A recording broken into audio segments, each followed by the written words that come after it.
let's talk to Zack Baker.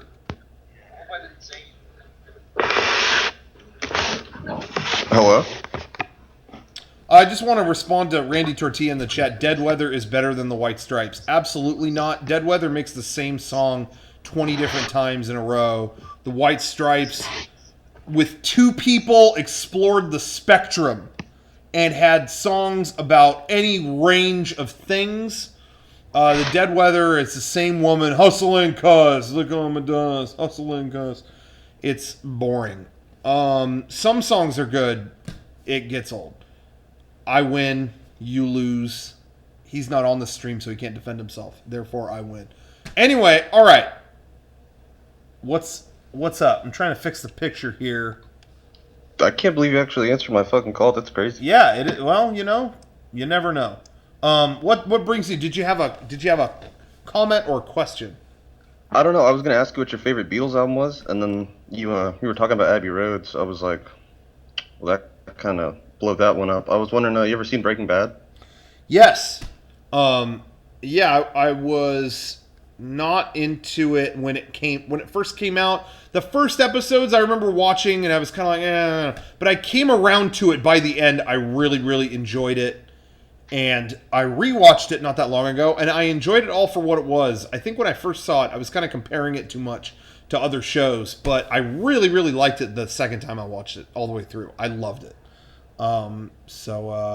Yeah, good show. Yeah, I've watched it probably like 7 times all the way through. I fucking love that show. Damn. Yeah, I think, you know what it was, is when it was airing, I had so many people telling me what high art it was, and people were constantly comparing it to The Sopranos, things like that. I love The Sopranos, but Sopranos is almost kind of artsy in a way. Like, I don't mean, that sounds goofy, but Sopranos is almost like, it's kind of more avant-garde, almost. Like, Sopranos would do things that circumvented television expectations and kind of did things that were just a little more ambitious. Breaking Bad was just thrilling. It was thrilling to the bone. But I didn't think the comparisons that people were making kind of set me up to look for something different. And I don't think that was really fair. Watching it now without the expectation, it was so much better because it was just thrilling from beginning to end, well-written, thrilling stuff. Did anyone spoil anything for you? No, I never had any. I never had anything spoiled. Yeah, you know what? One character death was spoiled. Yeah, same here. But I didn't know how it was going to happen, and when it did, it was fucking awesome. I don't want to spoil it for anybody watching in case they never did it, but it was cool. Have you watched Better Call Saul?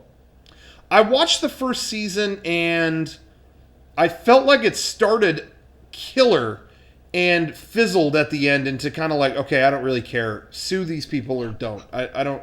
And so I haven't seen season 2, but people were kind of telling me similar stuff. Is it good or what? I mean, like, I think, like, I was kind of hoping it would have, like, more action to it, but I guess it's not that type of show, so it's wrong to just go into it hoping for action. If you, like, go into it just, I don't know, knowing that you're not going to get, like, a lot of action like Breaking Bad, then I think it's good. But if you're expecting, like, shootouts and people dying and shit, then... Yeah, and I didn't expect that, but the beginning of the first season kind of still had a tension to it that the end of the season didn't really have. I just kind of felt like... One problem that I will say, I like Breaking Bad, but an issue that I had with it is sometimes they would get caught up on things that aren't interesting in the scope of everything else. Like, oh, should we buy this car wash? I think we want to buy a car wash. Well, I just don't know. Should we buy the car wash? I don't know. Like, just do it. And Better Call Saul kind of ran into that too. Should we sue this nursing home? Maybe. I don't know.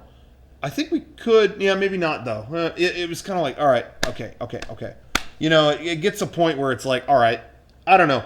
I hit my limit with that a little bit, but it was still a quality show. It was still good. Yeah, season 2 finishes really strong. Like, you just kind of got to wait it out, and then it'll finish strong as shit. Yeah, we'll see. We'll see how it goes. I also had, like, kind of a cool story I just want to tell you real quick. Okay. So, I got, like, really into you guys, like, I don't know, maybe a year or two ago. And I was, like, going through your old shit, like the very first stuff, and I'm watching it, and I'm like, damn, why does this all look so familiar? And the more I thought about it, I was like, when I was in middle school, I watched all of these videos, and like that's why they seem so familiar. Really? So it was like so crazy because I was like, oh, these guys are funny. I'm gonna watch all this shit. And I'm like, wait a second, I've already seen all these videos. I'm like, it was so weird. And no kidding. I don't know. It's fucking crazy. That's awesome, dude. Wow. I feel like something like that happened to me. What was it? There was something I really got into, and then it was like, whoa, I had seen this before. Fuck, what was it? Might have been Dragon Ball. Honestly, I got into Dragon Ball Z, and then it occurred to me how much original Dragon Ball I had already seen when I was younger. I don't know, though. Maybe it wasn't that. I don't know. Also, I was wondering what your favorite song on Pinkerton was, because I also think that's like one of the best albums ever made. Awesome. One of my favorites. My favorite song on Pinkerton might be "Across the Sea." I think it might be "Across the Sea." Have you heard like the bonus tracks and shit on like the remastered edition? Oh yeah. Yeah. Got all that stuff. And you asked me favorite album, Beatles album. Gotta go Abbey Road, bro. Yeah, I like the Abbey Road medley. It's like such a perfect way to just end it all. That's my jam. That is my jam. Abbey Road medley doesn't top that. However, I gotta say, it's climbed up the list. I used to say my second favorite was Rubber Soul. Not anymore. Time and experience has changed it. My number 2, edging up on Abbey Road, favorite White Album. Where would you put Sgt. Pepper's? Did you say Sgt. Pepper? Yeah, Sgt. Pepper's. I thought you said Dr. Pepper for a second, and I was like, what the fuck? You want a Dr. Pepper? I don't know. Sgt. Pepper, I'm going to say Abbey Road, White Album, Rubber Soul, and then under that, I might put Sgt. Pepper right under that. I think that's my favorite just because of Day in the Life and then like She's Leaving Home. Yeah. Those are two of their fucking magnum opus. That album, I will say, does fit the criteria of what I do like the most. Like I said a minute ago, I like albums that explore the landscape, and that album really, really does. So I can easily see that being the number 1.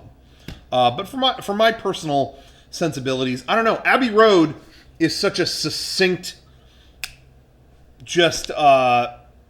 it just goes out there and back in a nice succinct package. I like the White Album because it's all over the place and it keeps going and going, kind of. But anyway. If I get one more question. Sure. What do you like better, Shenmue 1 or Shenmue 2?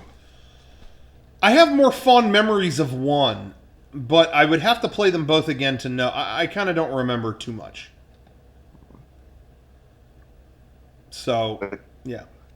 Anyway. Thanks for taking my call, man. I totally didn't fucking think that would happen. So no problem. Awesome. Well, thank you for calling in. It was a good call. Having a lot of good calls tonight. Thanks, man. Have a good night. See ya.